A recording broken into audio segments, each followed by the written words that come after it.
Greetings, Benjamin J from Ben's Trains with another in the series. Well, going through the junk box, and this is a Milwaukee Road tender shell, as you see. I have no idea where the chassis is. I have no chassis for it. So I was looking through my parts to see what I could use to put a chassis on that shell, and I came up with this. It's an old broken Marks dump car, as you see. Got tilt couplers on it. In fact, this one is missing the spring.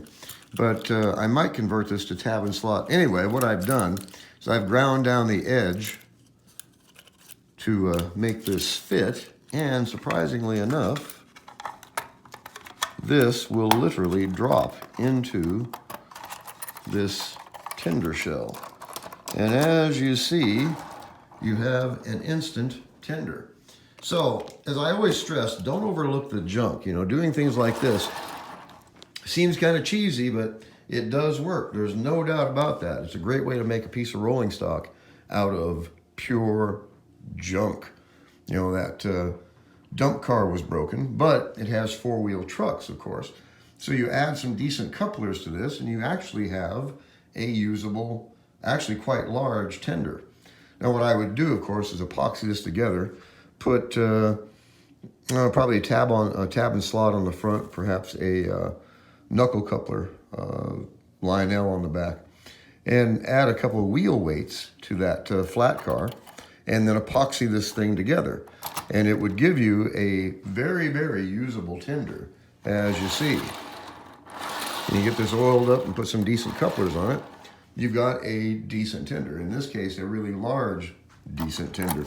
Anyway, just wanted to do a quick video on this. You know, as I always stress, don't overlook the junk. Just because something's junk when you get it doesn't mean it's going to be junk when you're finished with it. In this case, it would only take a few minutes work. Put some decent couplers on this, add a bit of weight to it, epoxy this together, and you have a tender. Hard to do this with one hand, of course. Anyway, it would be really, really simple just to epoxy this in there, as you see. Anyway, just wanted to do a quick video on the possibilities of what you can do when you're working with some junk parts.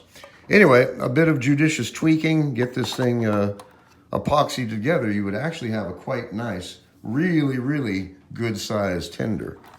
So anyway, I might do this. We'll see. It'll give me something to do. Just wanted to do a quick video on the possibilities of working with stuff out of the junk box. As you see, it actually wouldn't look bad at all. And from a foot away, no one would ever know it was made out of junk parts. Really straightforward, really simple to do it. Best of all, it would give you a really, really large usable tender made completely out of junk. Anyway, I just want to do a quick video. As always, if you have any questions, feel free to drop me an email, BENZTRAINZ@gmail.com. And as always, thank you for watching.